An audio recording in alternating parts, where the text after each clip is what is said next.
Is Police Minister Senzo Mchunu trying to put an end to private security?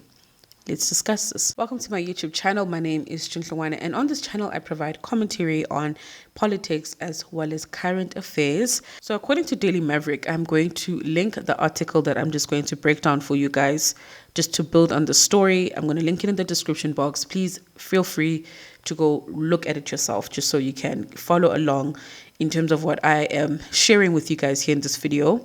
But the report speaks to the fact that Police Minister has signed off on firearm proposals that could disarm guards at malls, taxi ranks, and protests.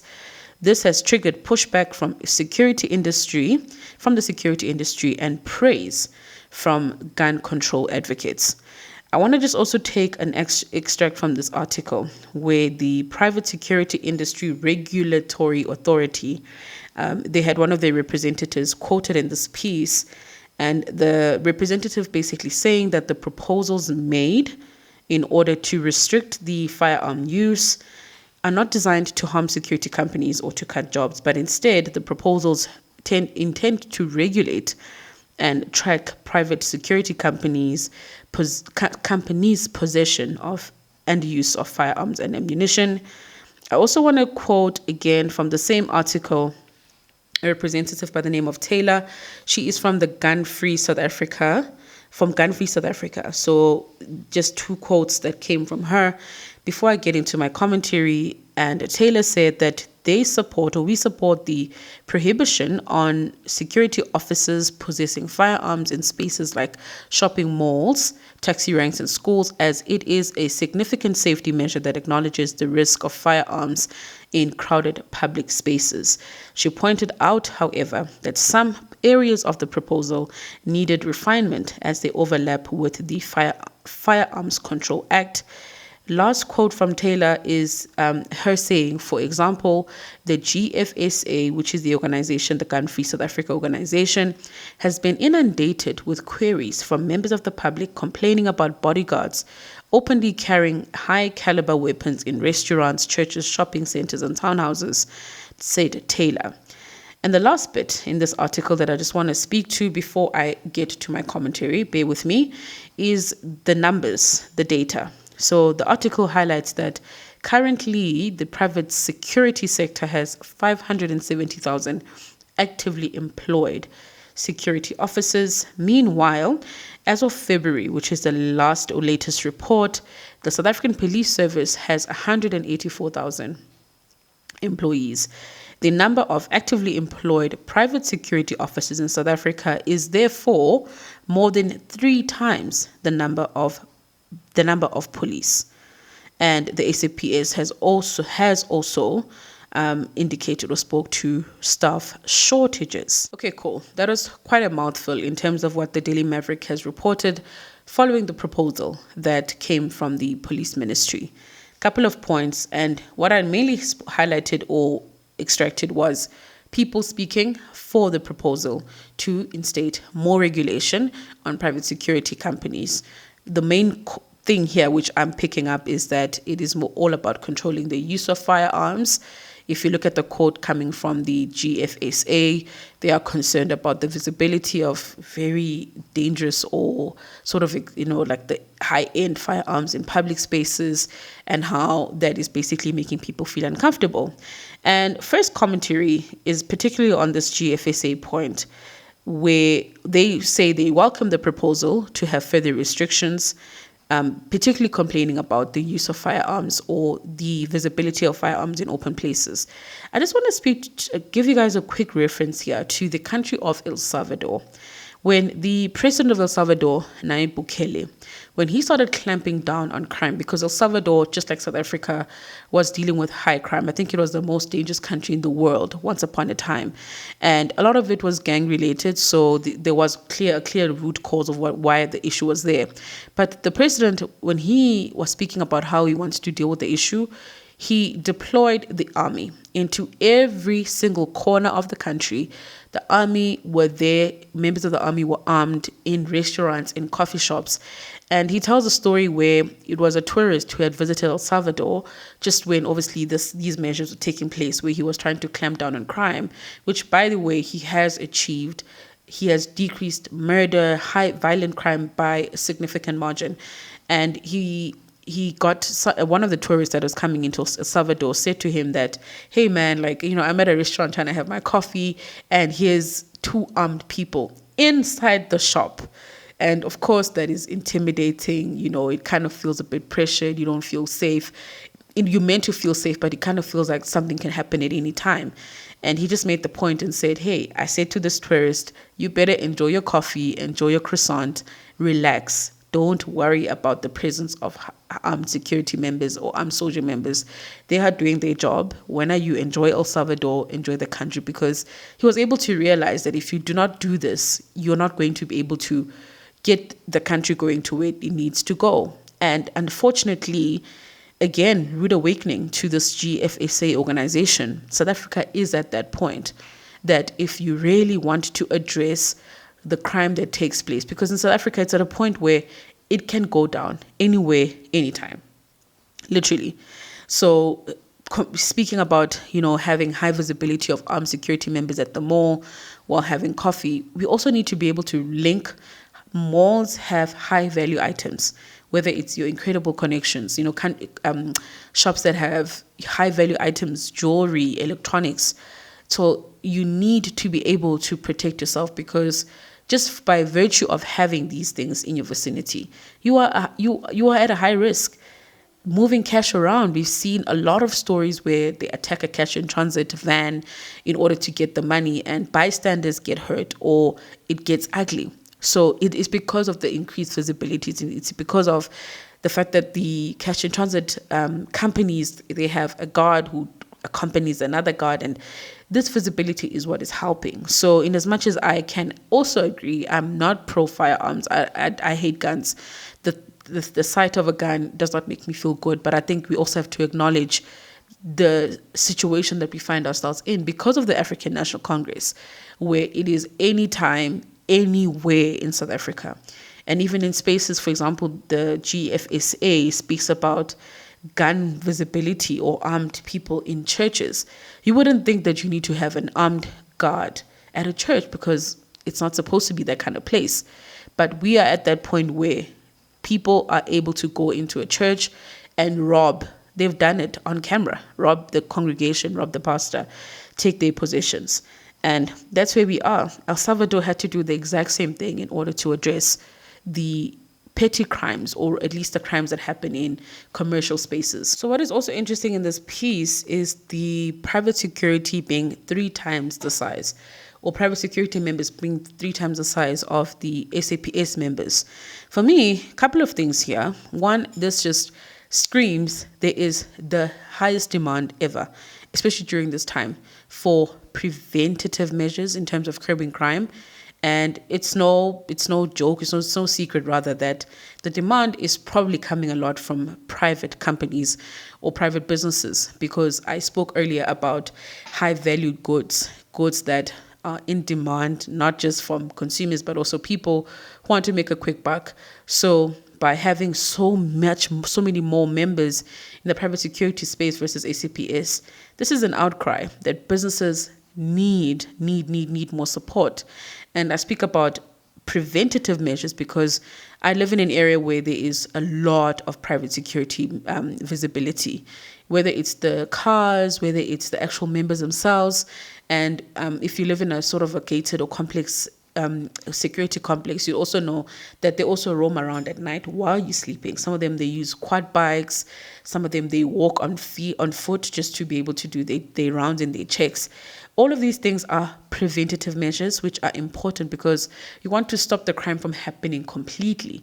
Because another problem that we have in South Africa, because or all thanks to the African National Congress, is that we don't have a strong justice system. We don't have a strong prosecution system in South Africa. You want to stop crime from happening completely, because if it does happen, the chances of any justice or anything taking place is zero, basically. I would put it at 0 as sort of the expectation. And if that expectation is met, then great. good for you. But if we look at all of, I mean, we have high profile cases, which, you know, you'd assume that they kind of keep these guys awake at night, but nothing happens in high profile cases. What more cases that are not even reported by the local newspapers, for example? So that's also another issue for me that I think this really just, it's worrying, you know, that SAPS is understaffed. They also acknowledge the fact that they're under capacity, and that's why we are having the increase. That's why we're having an increase in crime. Hence, private security continues to ramp up. SAPS is lagging in the behind somewhere, and the demand, like I said, is coming from business because they have the most interest in keeping their property, their offices, the shops that they own, keeping that safe. It is of utmost importance, and they are the ones that are probably served the most by this very high number of private security officers, because like I said, they're the ones that have invested. It is in their interest. Some of us who live in areas where it's private suburban areas where you invest in a bond, they don't want to lose home buyers because of crime. So a lot of it also just ties back to the state of the economy and how the economy is performing. And again, another signal of more strain on people who are actively participating in the economy, because this skew means people are paying a lot of money for private security because SAPS is, like I said, lagging somewhere behind, just struggling, basically. And I hate to be the one to say it, but these proposals coming from the police ministry, it's just giving Bella Act. It's giving all of these other things that we've been seeing from the African National Congress. It's giving centralization.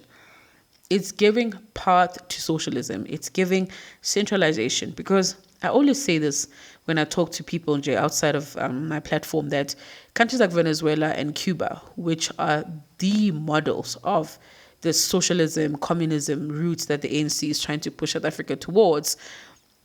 And if you don't believe that that is the case, you need to get familiar with the National Democratic Revolution. They want South Africa to become a socialist country.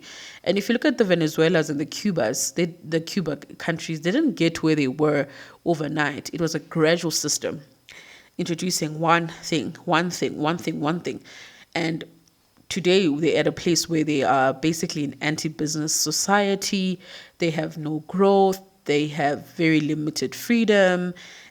And on top of that, with no growth, it means you've got issues of poverty, starvation, and. In fact, I always see the reports about how Venezuela, because of the lack of resources, right? There isn't enough money going around. People are obviously not well nourished. So because of the malnutrition, they are. What is said is that the people that are born in Venezuela are now taking a shorter height because they don't have the nutrients that they need to be able to grow and be strong in an end.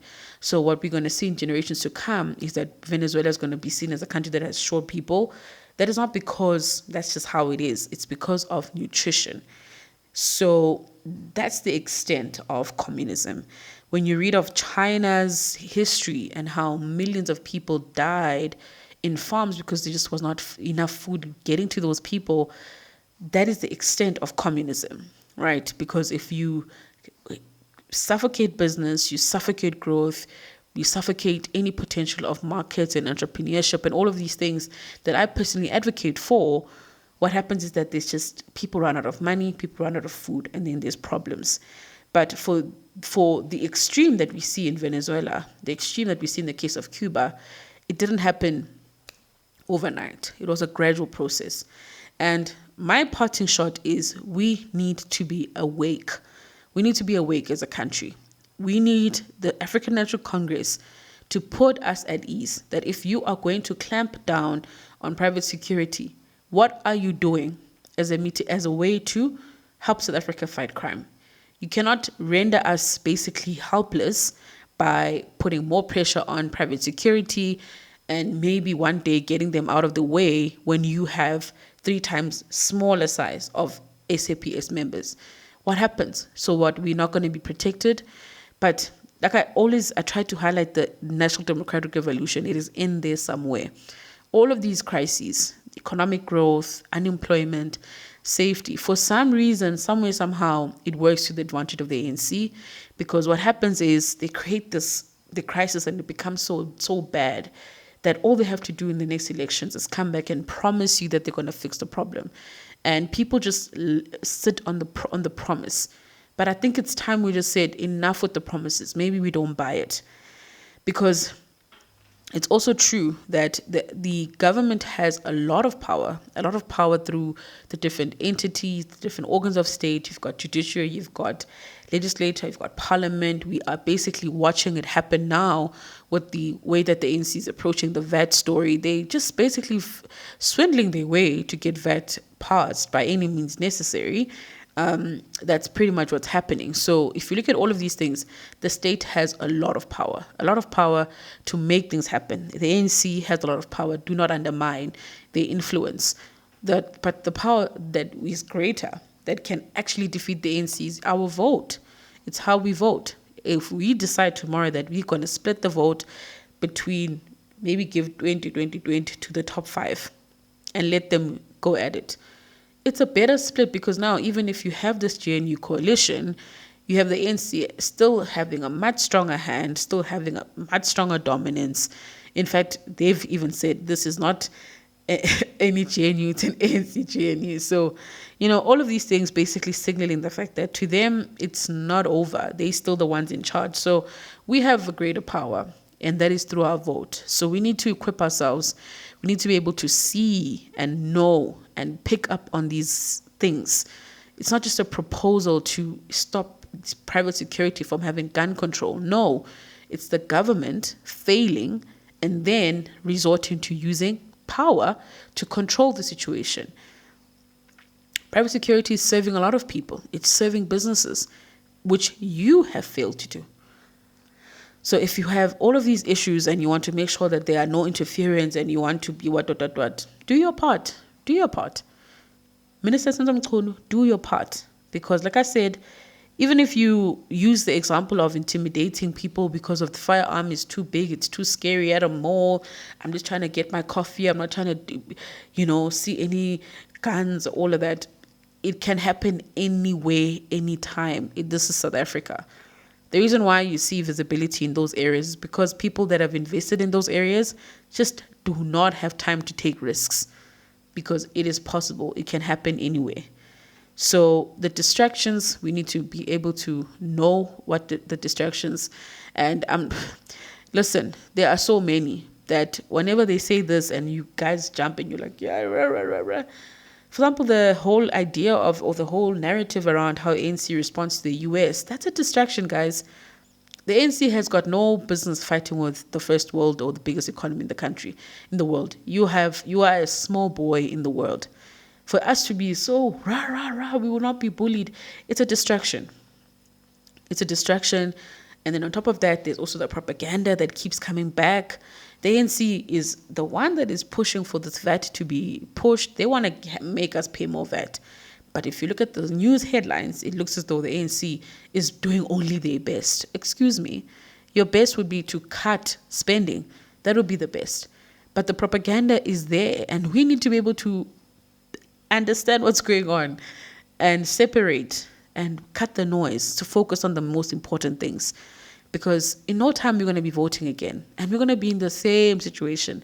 And in temp, I know we're going to be in the same situation.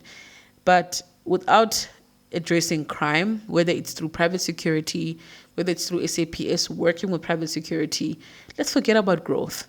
Let's forget about growth, because every one of these 577, 400, whatever private security members, that's a cost. That's a cost. That's it for today. Before you go, 2 things. Please, first, like this video, and 2, please hit subscribe.